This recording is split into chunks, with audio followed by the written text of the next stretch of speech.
እመቤታችን ቅድስት ድንግል ማርያም ዛሬ ይዘንላችሁ የቀረብነው በቅድስት ቤተ ክርስቲያናችን በየዓመቱ ግንቦት 1 ቀን በታላቅ መንፈሳዊ ሐሴት በደስታና በምስጋና ስለሚከበረው ድንቅ በዓል ነው። ስለ ደብረ ምጥማቅ።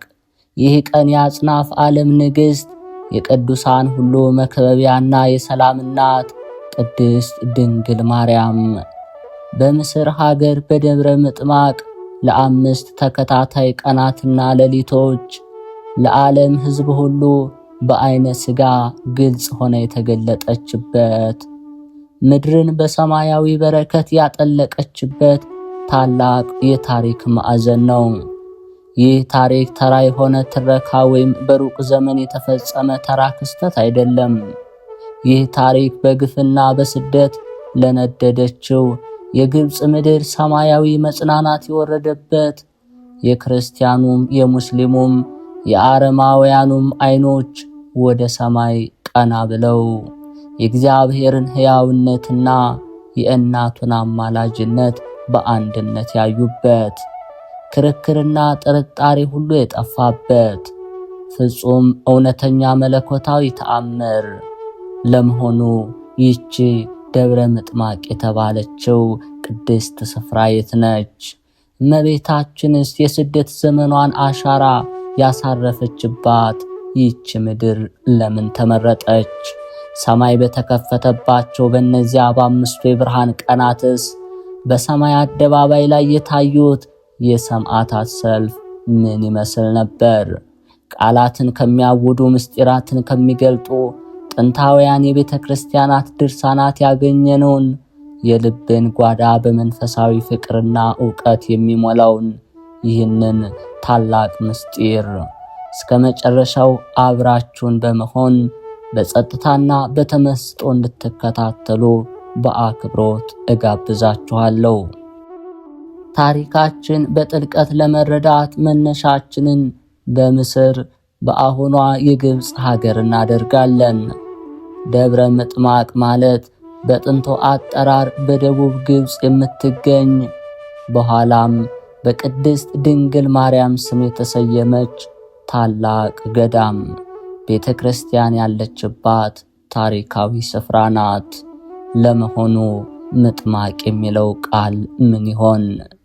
በቅድስት ቤተ ክርስቲያናችን ምጥማቅ የሚለው ቃል ጥምቀት ከሚለው የማጥመቅ ምስጢር ከግዕዝ ጋር የተያያዘ ነው።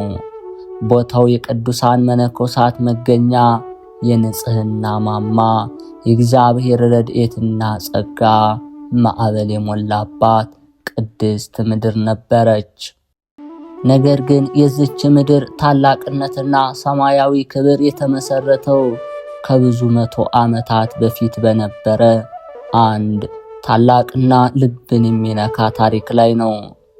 እመቤታችን ቅድስት ድንግል ማርያም ከአብራኳ የተገኘውን ውድ ልጇን ጌታችን መድኃኒታችን ኢየሱስ ክርስቶስን አቅፋ አረጋዊ ዮሴፍና ሰሎሜን አስከትላ ከክፉ ንጉሥ ከሄሮድስ ጨካኝ ሰይፍ በተሰደደችበት ወቅት በዚያ በረሃማና አስቸጋሪ ስደት ዘመኗ ከረገጠቻቸውና በደሟ በእንባዋ በቅዱስ እግሯ ከባረከቻቸው ቅዱሳት ስፍራዎች መካከል ዋነኛዋ ቀዳሚዋ ይቺ ደብረ ምጥማቅ ናት። የሰማይና የምድር ፈጣሪ በሥጋ ተገልጦ በሕፃንነቱ የእናቱን ጡት እየጠባ በዚች ምድር ላይ ሲመላለስባትና ሲያርፍባት ስፍራዋ ተራ መሬት መሆኗ አብቅቶ የሰማይ ደጅ ለመሆን በቃች። ለዚህም ነው ይህች ስፍራ ከምድራውያን ቦታዎች ሁሉ ተለይታ ወደፊት ለሚመጣው ታላቅ ተአምር ሰማያዊ ክብር ለመጎናጸፍ የበቃችው። ይህ የስደት የበረከትና የምድር ቅድስና ነው።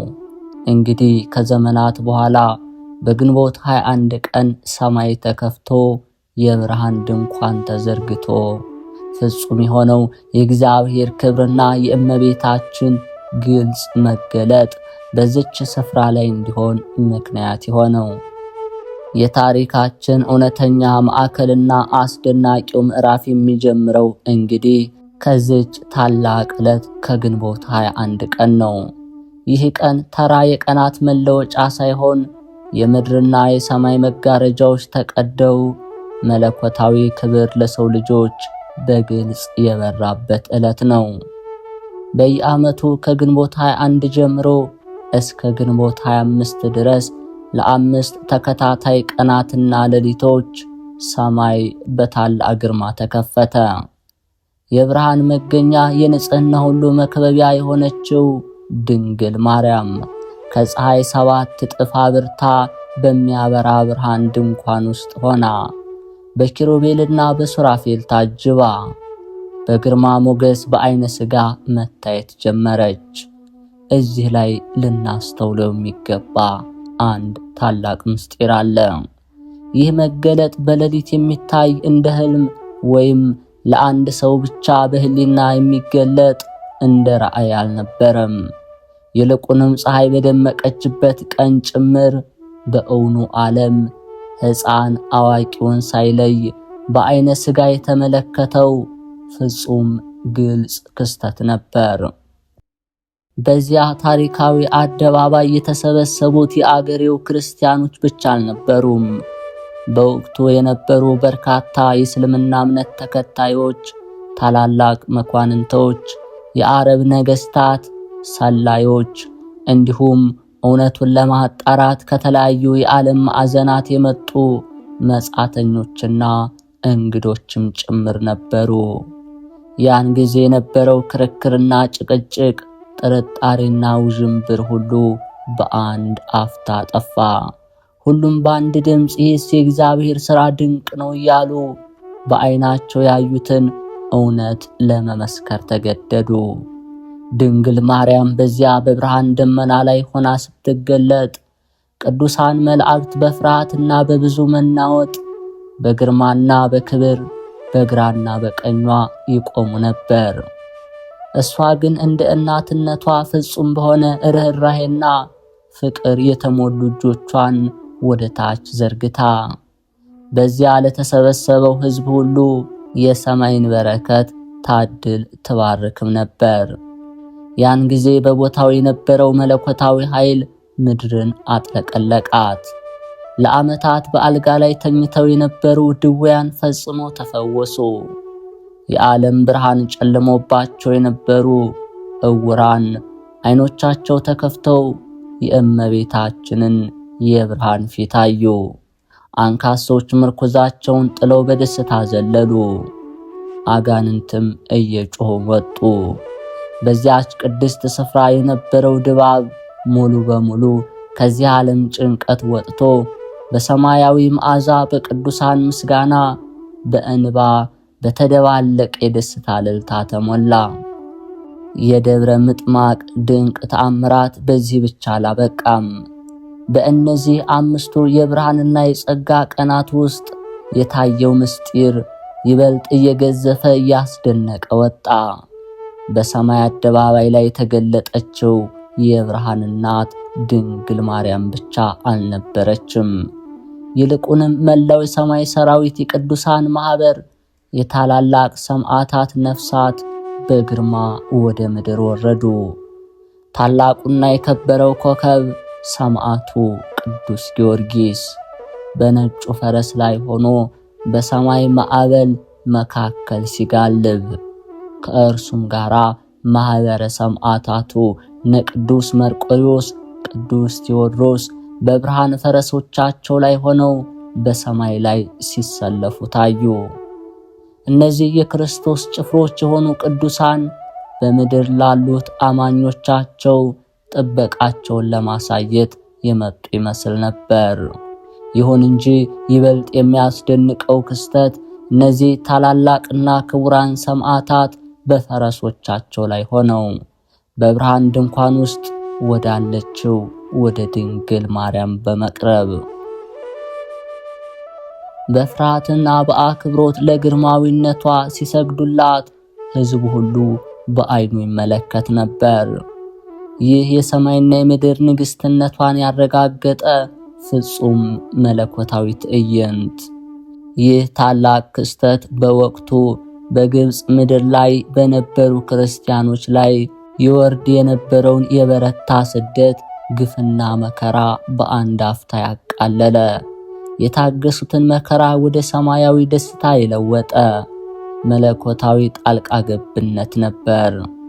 ክስተቱ የእግዚአብሔርን ሕያውነት፣ የቤተ ክርስቲያንን እውነተኛነትና የእመቤታችንን ድንግል ማርያም የማይናወጥ አማላጅነት ለዓለም አደባባይ በይፋ ያወጀ ታላቅ የድል አዋጅ ሆነ።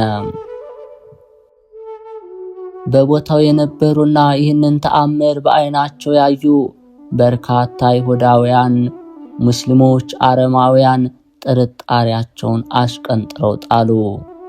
የክርስቶስን አምላክነትና የድንግል ማርያምን ፍጹም ንጽሕናና አማላጅነት በእንባ አምነው በዚያ ዕለት የጥምቀትን ጸጋ ለመቀበል ወደ ማዕበሉ ተሰለፉ። ለዚህ ነው እንግዲህ ቅድስት ቤተ ክርስቲያናችን ይህንን ታላቅ ዕለት ደብረ ምጥማቅ በማለት በየዓመቱ በግንቦት 21 ቀን በታላቅ ድምቀት፣ በደስታ፣ በእልልታ፣ በምስጋና የምታስበውና የምታከብረው። የእመቤታችን የቅድስት ድንግል ማርያም ፍቅርና አማላጅነት ፈጽሞ ወሰንና ድንበር የለውም። ያኔ በታሪካዊቷ የደብረ ምጥማቅ ምድር በግንቦት 21 ቀን የተገለጠው መለኮታዊ ጸጋ፣ ሰማያዊ ሰላም፣ ወደር የሌለው በረከት ዛሬም ቢሆን ታሪኩን በሚያምኑ በስሟ የተማጸኑትን ሁሉ እቅፍ አድርጋ ትይዛለች።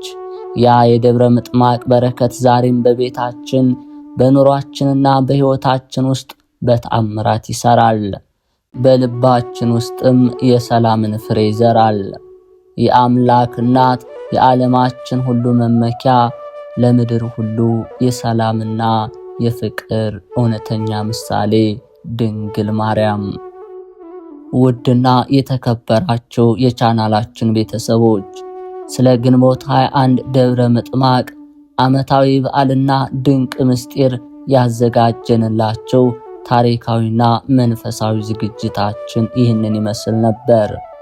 የእመቤታችን የቅድስት ድንግል ማርያም ረድኤት፣ በረከት፣ የማይናወጠው አማላጅነትና እናታዊ ጥበቃ ከሁላችንም ጋር ጸንቶ ይኖር። ይህ ያቀረብንላችሁ ቪዲዮ መንፈሳዊ ዕውቀትና የልብ ደስታን የሰጣችሁ ከሆነ አገልግሎቱን ለመደገፍ ቪዲዮውን ላይክ፣ ሰብስክራይብ ማድረጋችሁ እንዳይረሳ። ሐሳብ አስተያየታችሁን ኮሜንት ላይ በማስፈር በዓሉን አስመልክቶ የሚሰማችሁን መንፈሳዊ ስሜት ወይም አሜን የእመቤታችን የደብረ ምጥማቅ በረከት ይደርብን በማለት ጸሎትና ሐሳባችሁን በጋራ አስፍሩልን። በሚቀጥለው በሌላ ቪዲዮ እስከምንገናኝ አምላካችን እግዚአብሔር በያለንበት ይጠብቀን። አቅራቢና አዘጋጅ ዲያቆን ቤተ ማርያም።